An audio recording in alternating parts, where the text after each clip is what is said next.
"Don't touch her! Your dirty hands will contaminate the child." Helena Vasquez's scream cut through the air of the Montero mansion like a sharp blade, making every crystal of the $85,000 chandelier tremble with her fury. What happened in the next 30 seconds would leave everyone speechless, but what no one expected was that Ricardo Montero himself had been watching everything from an angle no one had noticed.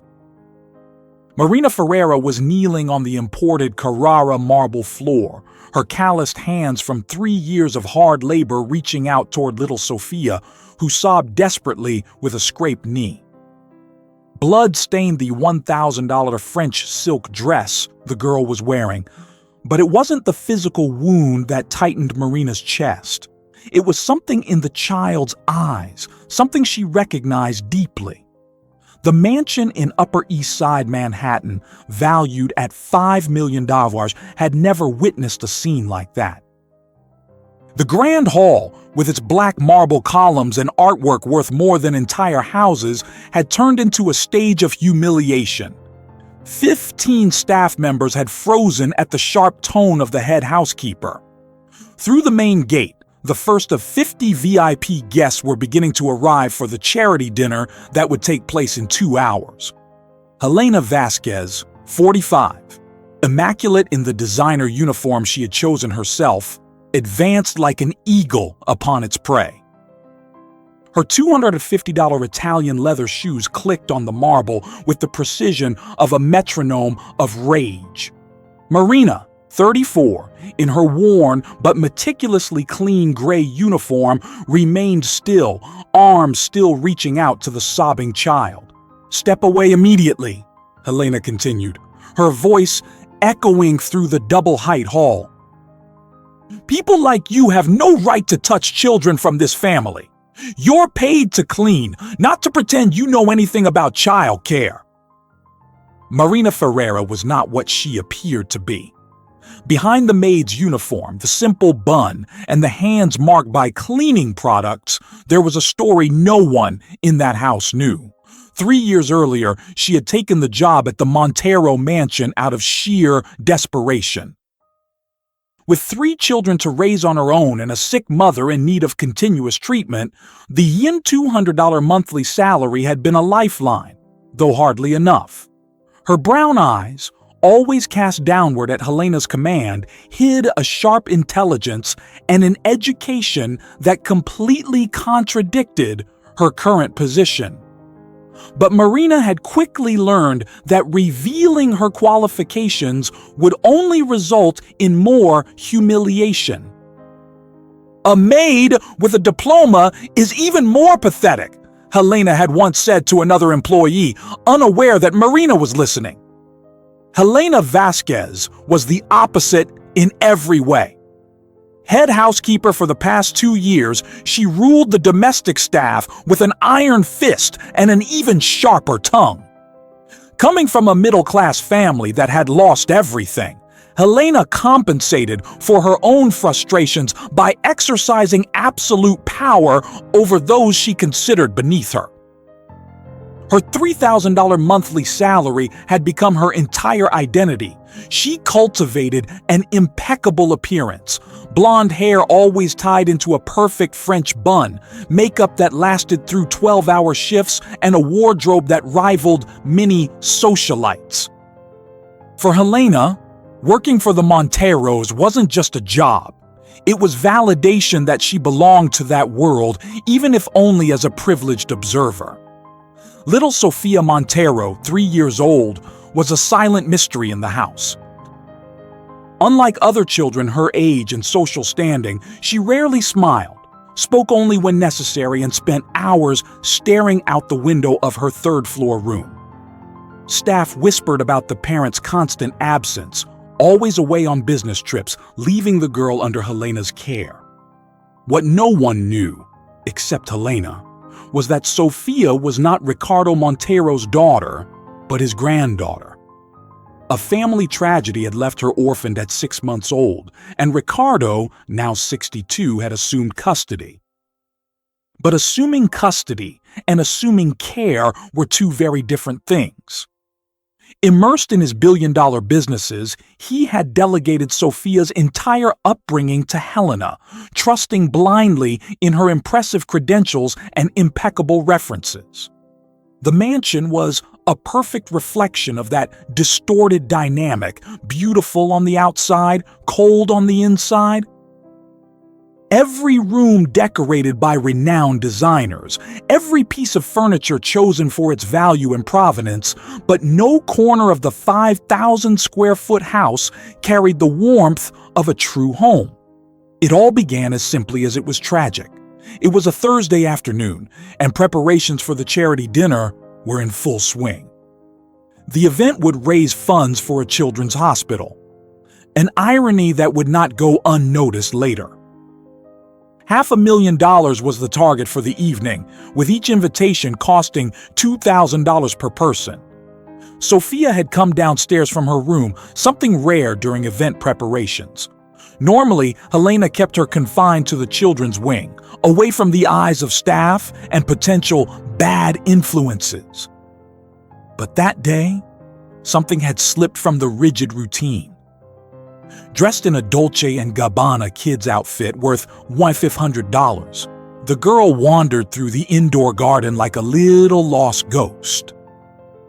Marina was polishing the banister of the grand staircase when she heard the sharp cry. It wasn't the cry of a spoiled child or a calculated tantrum. It was the primal scream of pain and fear any mother would recognize instantly. Without thinking, she dropped the rag and cleaner and ran toward the sound. Sophia had tripped on one of the decorative stones in the Japanese garden, a $60,000 installation the landscaper had guaranteed was perfectly safe for children. Her right knee was bleeding, but what made Marina's heart clench was the way the girl recoiled, as if she expected to be scolded for her own fall. "It's okay, sweetheart," Marina whispered softly, kneeling at a respectful distance. "It hurts, I know, but it will pass." That was when Helena appeared, as if summoned by Marina's very act of disobedience. The housekeeper had been supervising the polishing of the silverware in the adjacent hall when she heard Sophia's cry. But instead of rushing to the child, her first instinct was to look for who had dared approach her protégé without permission. "What do you think you're doing?" Helena's voice began low, venomous, before exploding into the shout that began our story. "Don't touch her! Your dirty hands will contaminate the child!" Other staff members began to gather, drawn by the commotion. Jorge, the 50-year-old gardener, froze with his pruning shears in hand. Lucia and Carmen, the kitchen helpers, peeked from the pantry door. Even Francois, the French chef who cost $4,000 a month, had stepped out to see what was happening. "I was only trying to help," Marina said softly, still kneeling, but now with her hands pulled back into her lap. She fell and got hurt. "You're not here to think." Helena pressed forward, her face turning red with rage. "You're here to clean. Everyone has their role in this house, and yours is to scrub floors, not touch children worth more than you'll ever see in your life." Sophia was crying even louder now, not from the pain in her knee, but from the tone of voice, the violent energy that filled the air. Her small shoulders shook as she tried to stand up by herself, blood now running down her leg and staining the imported white sock. "Everyone look!" Helena gestured dramatically to the gathered staff. "Let this be crystal clear. This is what happens when someone forgets their place in this house." Marina remained on her knees, eyes fixed on the marble floor where a small puddle of cleaning solution she had dropped reflected the chandelier's light. Every word from Helena was like a slap, but it wasn't the first time she had endured this. She had learned that reacting only made things worse. 3 years working here and you still haven't learned the basic rules? Helena continued, circling Marina like a vulture. First, you don't touch anything except to clean it. Second, you don't speak to the residents unless they speak to you. Third, you certainly don't go near Miss Sophia without my express authorization. The first guests of the dinner were now entering through the main hall, their conversations dying as they noticed the scene. Eduardo Cavalli, owner of one of the country's largest construction firms, stopped at the entrance with his bejeweled wife. Right behind him, Dr. Patricia Mendoza, a renowned surgeon, observed with an indecipherable expression. "Do you know what your problem is, Marina?" Helena lowered her tone, but loud enough for everyone to hear, savoring every word. "You think that just because you clean a rich person's house, you're somebody. But let me make it clear, you are nobody. You're replaceable. I could have 10 just like you here tomorrow, begging for this one $200 job. Please." Marina finally lifted her eyes, not to Helena, but to Sophia, who was still crying. "Let me just help clean her wound, then I'll leave." "You're leaving now!" Helena exploded. "And pack your things! Don't come back tomorrow! 3 years wasted because you didn't know your place!" The silence that followed was broken only by Sophia's sobs. Marina felt the world spin. $200. That was the rent. That was her diabetic mother's medicine. That was her 3 children's school supplies. It was the difference between surviving and sinking. "Helena," she tried once more, desperation finally breaking through in her voice. "Please, I have 3 children. My mother is sick. I need this job." "You should have thought of that before disobeying." Helena turned to the other staff. "Let this be a lesson to all of you. In this house, hierarchy isn't a suggestion, it's law." More guests were arriving now, forming an involuntary semicircle of witnesses. Some whispered among themselves, others discreetly pulled out their phones. The scene had become a spectacle, and Helena, intoxicated by power and the audience, didn't realize she had crossed a line from which there was no return. Sophia had stopped crying, but now she was doing something even more disturbing, staring into emptiness with glassy eyes, completely dissociated from the situation.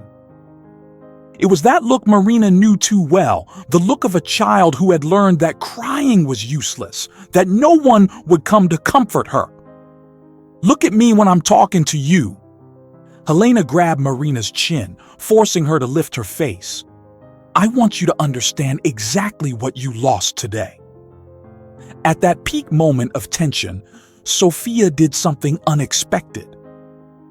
The girl, who had been paralyzed in her own world of pain and fear, suddenly stretched her little arms toward Marina, a gesture so simple and yet so devastating it made Helena step back. "Auntie," the child whispered between renewed sobs, "it hurts so much." It was the first time in weeks anyone in the house had heard Sophia ask for help directly, and the fact that she had chosen Marina, the maid Helena was humiliating publicly, created a visible crack in the housekeeper's armor of authority. Helena immediately grabbed Sophia by the shoulders, yanking her away from Marina with unnecessary force that made several guests gasp. "Miss Sophia, don't speak to her. We'll take care of your scrape in your room far from this filth." But Sophia, for the first time since arriving at the mansion, resisted. Her tiny feet dug into the floor, her whole body trembling, not from a tantrum but from something deeper, more primal. It was pure fear, and everyone could see it. "No!" Sophia's scream echoed through the hall, high-pitched and desperate. "I don't want to! You hurt me!" The words came out jumbled, mixed with sobs, but they were clear enough for everyone to hear. Helena turned livid, her fingers pressing even harder into the child's shoulders, leaving visible marks on the delicate fabric of her dress. "Stop this scandal immediately," she hissed, trying to keep her voice down but failing miserably. "You're embarrassing the family in front of the guests." Marina watched the scene with growing horror. There was something deeply wrong in the way Sophia recoiled at Helena's touch, how her little eyes searched desperately for an escape, any escape. It was more than fear of a scolding or punishment. It was the kind of reaction Marina had studied extensively, the kind of behavior that set off every alarm in her trained mind. But she was paralyzed, caught between her instinct to protect the child and the reality of her situation, a maid about to be fired, with no power in that house. The guests began to shift uncomfortably. Dr. Patricia Mendoza took a step forward, her medical instincts clearly triggered by the scene, but was stopped by her husband, who whispered something about not getting involved in domestic matters. Eduardo Cavalli cleared his throat loudly, the sound reverberating through the marble hall like distant thunder. The tension in the air was palpable, electric, like the moments before a devastating storm. Then Sophia did something no one expected. With surprising strength for her 3 years, she broke free from Helena and ran, not to the safety of her room or to any of the well-dressed adults watching, but directly into Marina's arms. The child threw herself against the maid, burying her tear-streaked face into the shoulder of the worn gray uniform, her little arms squeezing with desperate force. "Good, Auntie," she whispered, her words muffled by the fabric. "Auntie doesn't hurt." The silence that followed was deafening. Helena stood frozen, her face shifting through a series of expressions from disbelief to pure fury. Marina, on the other hand, instinctively embraced the child, her body making the decision before her mind could process the consequences. It was a mother's embrace, protective and gentle, the kind of hug Sophia clearly hadn't received in a very long time, perhaps never in that cold house. "Let her go immediately," Helena advanced, but Marina, for the first time in 3 years, didn't move. Something had changed in that moment, something fundamental. Looking at Sophia's little face, feeling the small body trembling in her arms, Marina made a decision that would change everything. With soft, precise movements, she began to do something no one expected. She started speaking to Sophia in a low, rhythmic, almost hypnotic tone.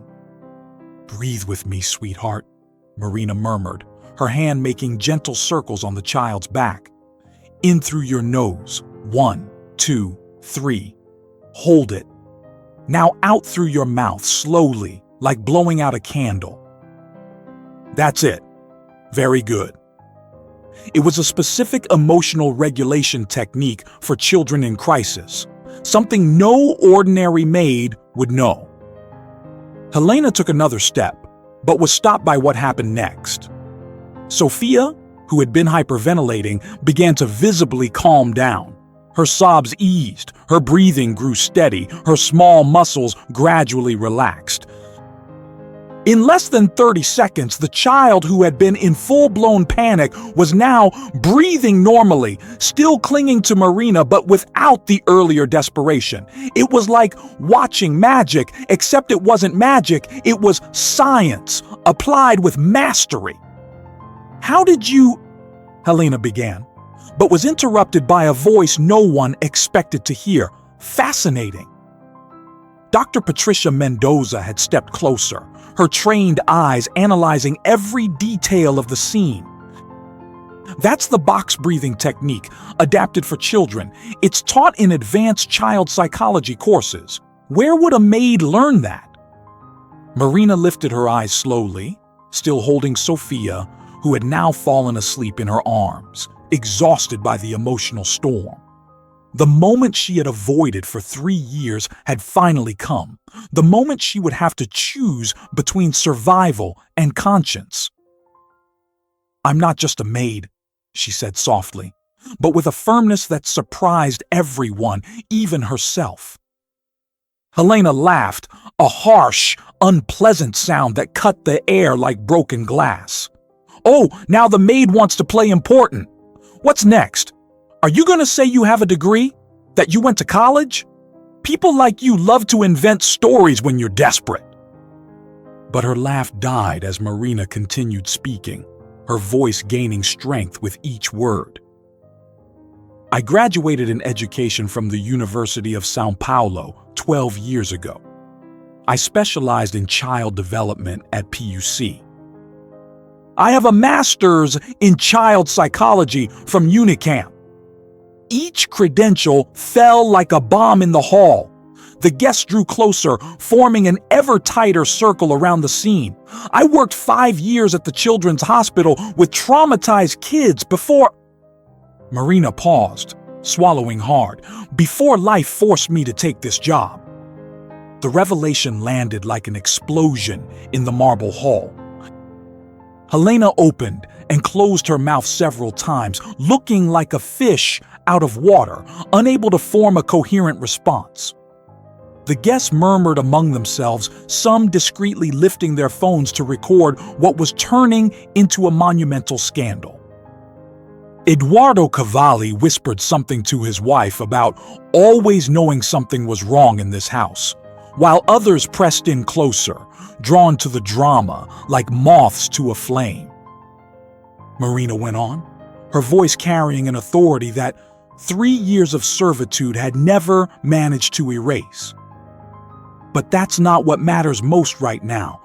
What matters is that this child is showing classic signs of severe emotional neglect.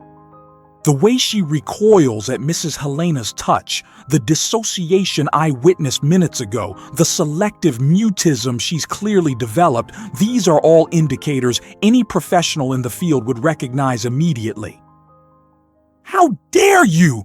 Helena exploded, her face now as red as a ripe tomato. "I've cared for this child for 2 years. I was trained at the best housekeeper school in Switzerland. I have international certifications." She gestured wildly, trying to reclaim her lost authority. "You're a lying maid, making up stories to save yourself." That was when Marina said something that made everyone in the room hold their breath.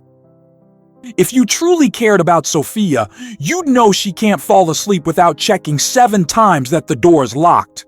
You'd know she hides food in her room because she's too afraid to ask when she's hungry. You'd know she always draws the same figure, a woman with dark hair she calls Mommy from Heaven.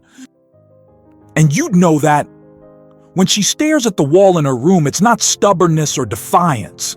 It's because there's a water stain shaped like a bird and she talks to it when she feels lonely." The silence that followed was so deep you could hear the ticking of the 40,000-arm Swiss clock in the hall. Sophia, still in Marina's arms, had woken up and was staring at the maid with wide, astonished eyes. For the first time in 2 years, someone truly saw her, truly understood her. "How do you know about the birdie?" the little girl whispered, her tiny voice filled with wonder. "Because I pay attention, sweetheart," Marina replied softly, tucking a strand of Sophia's hair behind her ear, "because I care enough to notice." She then lifted her eyes to Helena, and there was fire in them now. "In 3 years cleaning this house, I've seen more about this child than you have in 2 years supposedly caring for her. I've seen a bright, sensitive girl systematically ignored and disciplined until she lost the ability to express her most basic needs." Dr. Patricia Mendoza stepped even closer, her professional expression now mixed with growing indignation. "These are very serious accusations," she said, addressing both Marina and Helena. "As a doctor, I'm obligated to say the signs described are extremely concerning. Emotional neglect at this age can cause permanent damage to development." It was at that precise moment, when the tension in the hall had reached its breaking point, that a voice cut through the air like a sharp blade. And that is exactly why I'm here. Ricardo Montero emerged from behind one of the black marble columns where he had been observing the entire scene, his face a mask of controlled fury that made Helena look like an amateur at displays of anger. At 62, Ricardo Montero was the kind of man whose mere presence altered the atmosphere of any room. He had built a $3 billion empire from scratch, and every wrinkle on his face told a story of battles won in the ruthless world of business. But now, seeing his granddaughter in the arms of a maid while the housekeeper he had trusted blindly revealed herself as a tyrant, something far more primal than business instinct took over him. "Mr. Montero!" Helena tried to compose herself, frantically smoothing her pristine uniform. "You're home early from Japan. This insubordinate maid was—" But Ricardo raised his hand, a simple gesture that silenced her instantly. His eyes, the same honey-brown shade as Sophia's, were fixed on his granddaughter, and in them was something no one had ever seen before: raw, devastating pain. "I arrived exactly 23 minutes ago," he said, his voice low but carrying the weight of an avalanche about to fall. "I came through the service entrance because I wanted to check the dinner preparations without causing a stir, but then I heard shouting, I heard my granddaughter crying, and I decided to observe." He stepped into the center of the circle of people. "And what I've seen in the last 20 minutes has completely changed my perception of what's been happening in my own house." Ricardo then did something that shocked everyone. He knelt on the marble floor, lowering himself to Sophia's height, who was still in Marina's arms. "Sophia, my love," he said, and his voice cracked slightly. "Grandpa's here. You're safe now." The little girl looked at him with a mix of hope and fear, as if she didn't know whether she could trust this sudden show of affection. "Mr. Montero," Helena tried again, desperation now clear in her voice. "There's a misunderstanding here. This woman is making up stories to—" But Ricardo stood abruptly, turning toward her with an expression that could freeze hell itself. "Helena Vasquez," he said, each word dripping with venom. "In 30 seconds, a complete stranger did more for my granddaughter than you did in 2 years. 2 years in which I blindly trusted your credentials, your references, your supposed expertise." He stepped closer, and Helena instinctively recoiled. 2 years in which my granddaughter, the only family I have left, was suffering right under my nose, and I was too busy to notice. Ricardo Montero had built his empire by interrogating people, reading between the lines, identifying lies and half-truths with the precision of a surgeon. Now, before 50 of São Paulo's elite guests, he was about to dissect 2 years of neglect with the same ruthless precision he used in his billion-dollar negotiations. "Helena," he began, his voice controlled but vibrating with contained fury, "I want you to explain to me, in front of all these witnesses, how my granddaughter developed selective mutism under your care. I want you to explain why a 3-year-old checks 7 times that the door is locked before she can sleep. I want you to explain why Sophia hides food in her room as if she were living in a refugee camp and not in a $25 million mansion." Helena was visibly trembling now, her face alternating between red and pale white like a broken traffic light. She looked around for support but found only condemning faces. The same guests who minutes earlier dismissed the scene as domestic matters now stared at her like vultures circling a wounded prey. "Mr. Montero, the child is difficult," she tried, her voice stripped of all former authority. "She's had behavioral problems since she arrived. I only tried to provide structure and discipline like any good housekeeper would." structure, and discipline. Ricardo repeated the words as if they were poison in his mouth. He turned to Marina, who was still holding Sophia protectively.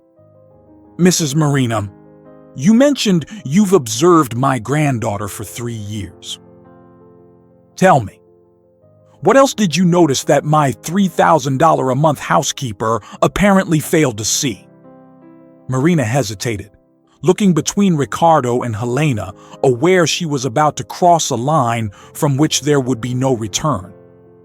Sophia squeezed her tiny hand, and that simple gesture gave her the courage she needed. "Sophia has nightmares every night around 3 in the morning, Marina began, her voice gaining steadiness. "She wakes up calling for her parents, but when no one comes, she's learned to soothe herself by singing a lullaby her mother probably used to sing. On Monday mornings, she's especially agitated because that's when Mrs. Helena does her inspection of the child's room, throwing away anything she deems unnecessary, including drawings and little objects Sophia collects from the garden. The child has developed an elaborate system of hiding places to protect the things she loves." Each word was like a knife to Ricardo's chest. He had failed his son, too busy with business to notice the signs of depression that led to the fatal accident. Now, he was failing his granddaughter the same way, delegating her care to someone he had never truly vetted beyond credentials on paper. "Go on," he ordered, his voice hoarse with contained emotion. "On Wednesday afternoon, Sophia stays in the maid's room where I keep cleaning supplies," Marina continued, fully aware she was revealing a breach of protocol that would normally result in immediate dismissal. "She started showing up there 6 months ago, silently. At first I thought she was lost, but then I realized she only wanted company. She doesn't talk.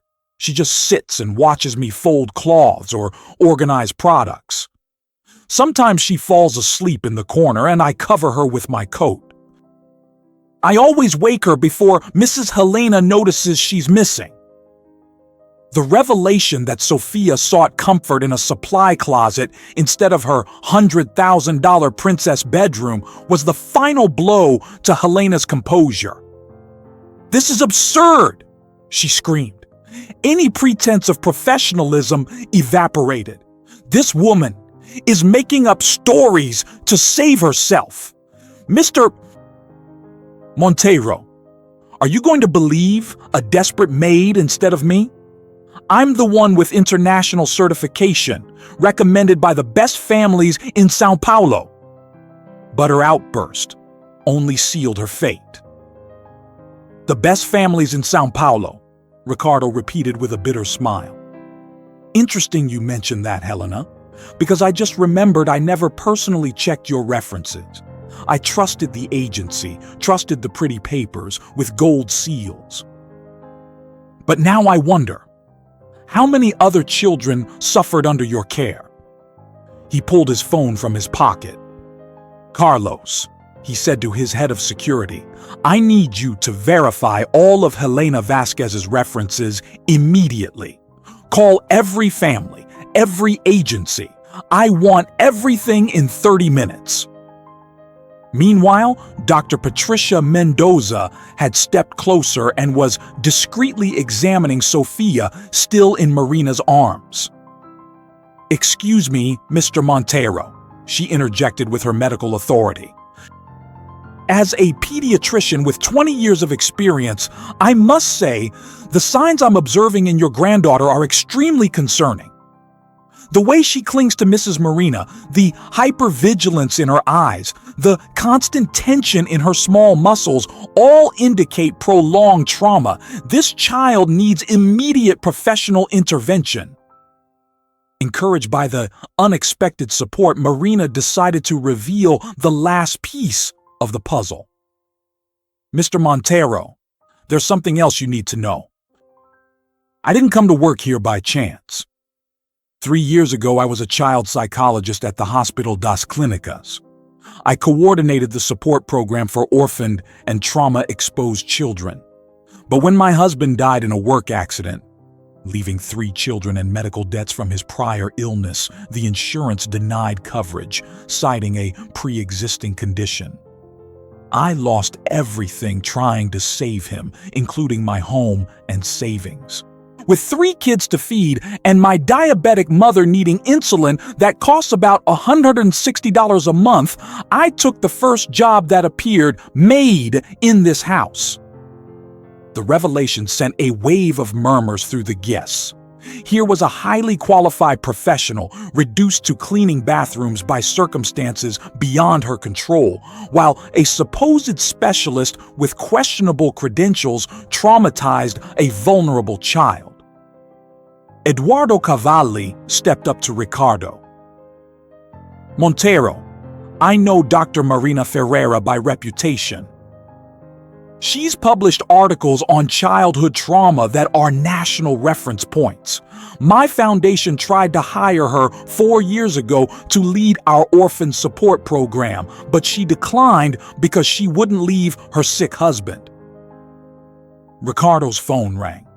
It was Carlos, his head of security, with the information he'd requested. Ricardo put it on speaker so everyone could hear, a calculated move to maximize Helena's humiliation. "Mr. Montero, I checked the 3 references provided by Helena Vasquez. The Silvera family says she worked only 2 months before being let go for incompatibility with the child's needs. The Andrade family reports she was fired after 6 months when their 5-year-old daughter began showing signs of severe anxiety. The 3rd reference, the Duchamp family, does not exist. The phone is disconnected, and the address provided is a downtown parking lot." The silence that followed was sepulchral. Helena had gone completely pale, her hands visibly trembling as she tried to formulate a defense. "I can explain," she began, but Ricardo cut her off with a brusque gesture. "You're fired. Now. No references, no settlement, nothing. And consider yourself lucky if I don't sue you for document forgery and child endangerment." He then turned to 2 security guards who had approached discreetly. "Escort Mrs. Vasquez to collect her personal belongings. She has 15 minutes to leave the property." "This is a mistake!" Helena shouted as she was escorted away. "You'll regret this. That woman is a manipulator. She planned all of this." But her words fell on deaf ears. The audience of wealthy guests had rendered its judgment, and Helena Vasquez had been found guilty in the court of public opinion. As she was removed from the hall, her $1,200 Italian heels echoing for the last time on the marble she would never tread again, Ricardo turned to Marina. "Dr. Ferreira," he said, deliberately using her professional title, "I owe you a monumental apology. For 3 years, you served my household with dignity while my staff and I treated you as invisible. For 3 years, one of the country's most respected child psychologists cleaned my bathrooms while my granddaughter withered emotionally under the care of a charlatan." He paused, visibly struggling with his emotions. "More than that, you saw Sophia's suffering, and even with little power to act, you offered what you could. Presence, observation, small moments of comfort in a supply closet." Marina was still holding Sophia, who had fallen asleep again, exhausted by the last hour's emotional roller coaster.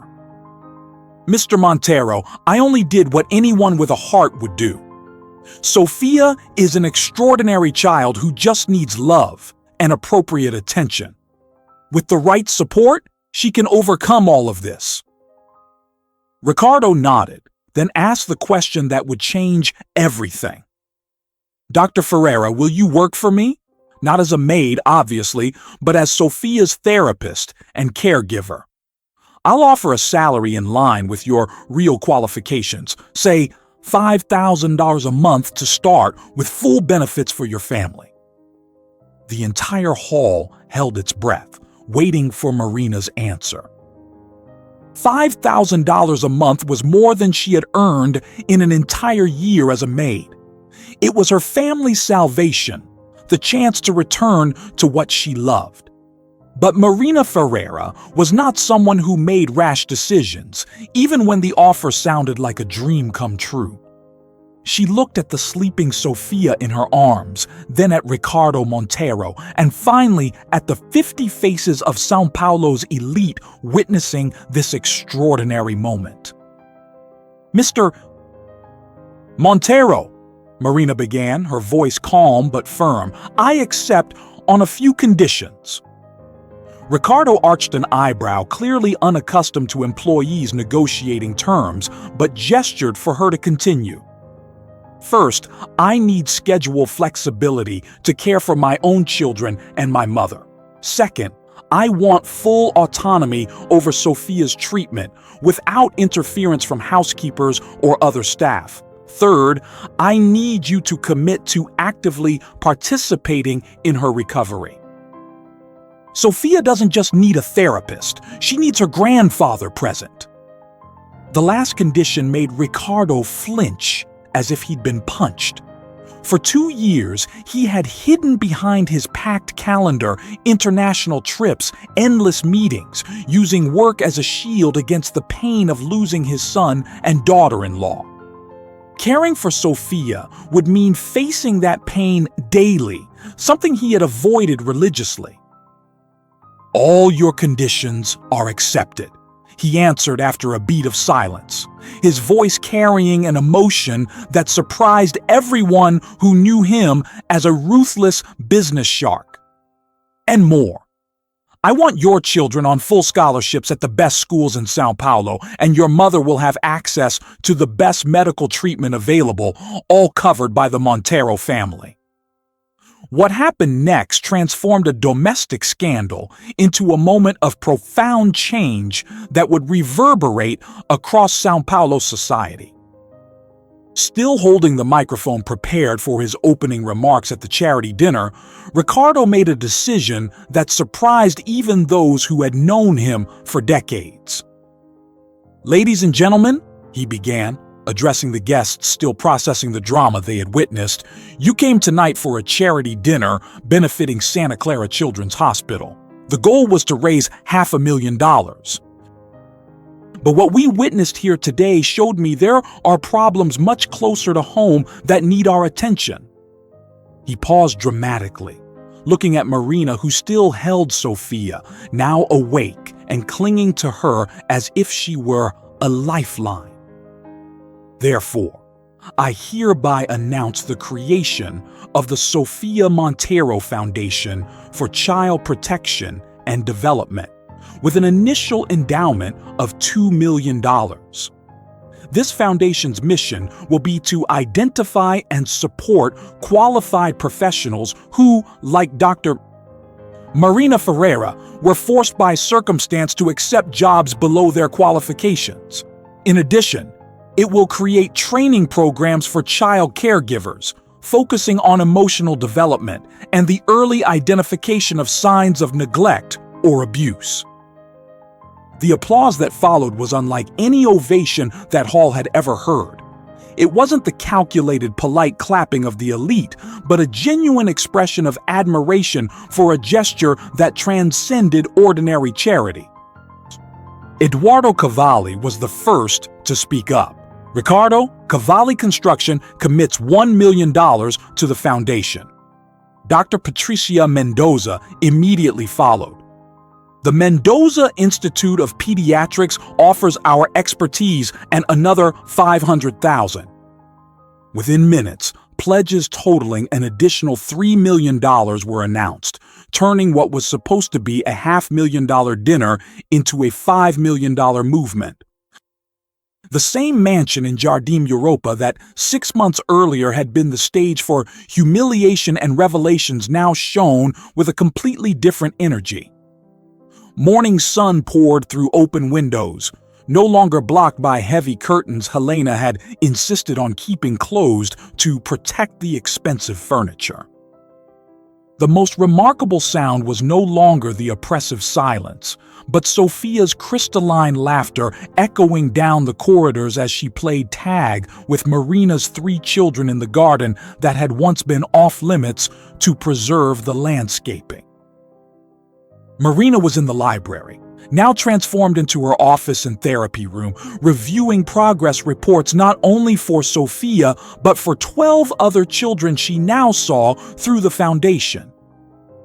Dressed in a simple yet elegant professional outfit, she radiated the confidence of someone who had reclaimed not only her career, but her purpose.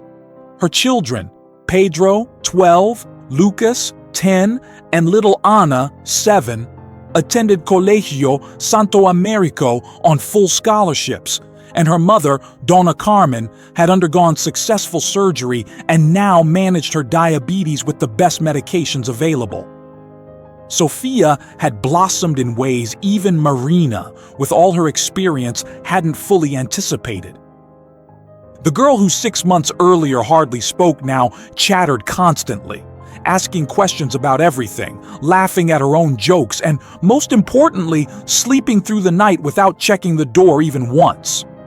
The drawing of Mommy from Heaven was still in her room, but now accompanied by dozens of others showing her newly expanded family: Grandpa Ricardo, Aunt Marina, Pedro, Lucas, Ana, and even Jorge, the gardener, who had become her informal botany teacher.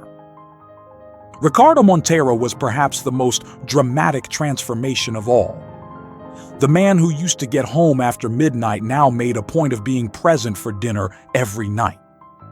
The businessman who delegated everything had learned to braid Sophia's hair, to read bedtime stories using different voices for each character, and had even enrolled in cooking classes so he could make his granddaughter's favorite Sunday breakfast.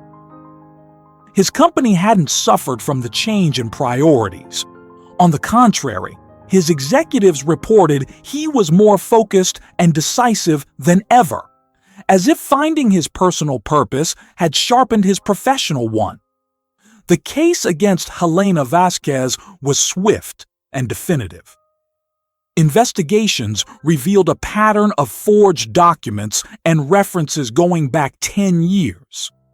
3 other families came forward with similar accounts of children traumatized under her care. She was sentenced to 2 years in a work release program for document forgery and child maltreatment, and permanently barred from working with children. The last anyone heard, she was working at an industrial laundry in Osasco, a São Paulo suburb, ironically doing the kind of work she had so long despised in others. The Sofia Montero Foundation had become a national model. In 6 months, it had identified and supported 43 qualified professionals in circumstances similar to Marina's, offering not only dignified jobs but also psychological and financial support for their families. The caregiver training program had certified 200 professionals with a wait list of 500 more candidates. Ricardo had increased the endowment to $10 million, and other wealthy São Paulo families had created similar foundations, inspired by the example. Marina was in her office reviewing a letter she had just finished writing when Ricardo knocked on the door. "May I come in?" he asked. And Marina noticed how even that had changed. He always asked permission now, never assuming the right to invade someone's space. "Of course, Mr. Montero," she replied, though he had insisted for months that she call him Ricardo. "I was just finishing my semi-annual report for the foundation." Ricardo sat in the armchair across from her desk, a comfortable piece that had replaced the rigid chairs Helena once chose. "Marina, I wanted to talk about your future here," he began, and Marina felt a chill in her stomach. After everything, now that Sophia was better, did he no longer need her? "I've been thinking," Ricardo continued. Sophia will need ongoing support for many years, and the foundation needs permanent professional leadership. I'd like to formalize your role not only as Sophia's therapist, but as the foundation's executive director, with a salary of $10,000 a month and a share of returns from the foundation's investments." Marina was speechless for a moment, remembering how 6 months earlier she had begged not to lose a $1,200 a month job. "But there's one condition," Ricardo added with a smile she had learned to recognize as genuine. "Sophia insists that you and your children move into the mansion's east wing. She's put together a PowerPoint, believe it or not, on why it would be better for everyone. Apparently, Pedro has promised to teach her to ride a bike, Lucas will help her with math, and Anna is applying to be her official best friend." As Marina processed this new twist in her already extraordinary journey, they heard Sophia's voice coming from the garden. "Aunt Marina! Grandpa! Come see! I found a butterfly that looks like it's dancing!" And right then, Marina understood that sometimes the greatest transformations begin with the simplest gestures, a gentle touch when a child falls, the courage to defend those who cannot defend themselves, the decision to see beyond appearances and recognize human worth in its purest essence. She picked up the letter she had finished, a reply to a desperate mother who had lost everything and was considering taking a job far below her qualifications. The final lines read, "Sometimes the most unlikely path leads to the most extraordinary destination. Take the job if you must, but never accept being treated as less than you are. Because sometimes the most calloused hands are the ones best prepared to heal, and the most wounded hearts have the most love to give. And always, always, there will be someone who recognizes your light even if you've forgotten it's there." Outside, Sophia ran through the garden, her hair streaming in the wind, free and happy the way every child should be. Ricardo and Marina watched from the window, two adults who had learned that true power is not in commanding, but in caring, not in humiliating, but in lifting others up. And that sometimes the greatest wealth we can accumulate is the moments when we choose to see and honor each other's humanity. The sun set over São Paulo, painting the sky in shades of pink and gold, and in the Montero mansion, for the first time in many years, what you heard were not shouts of authority or cries of abandonment, but the most precious sound of all, the laughter of a child who had rediscovered the joy of living, surrounded by people who had rediscovered the joy of loving.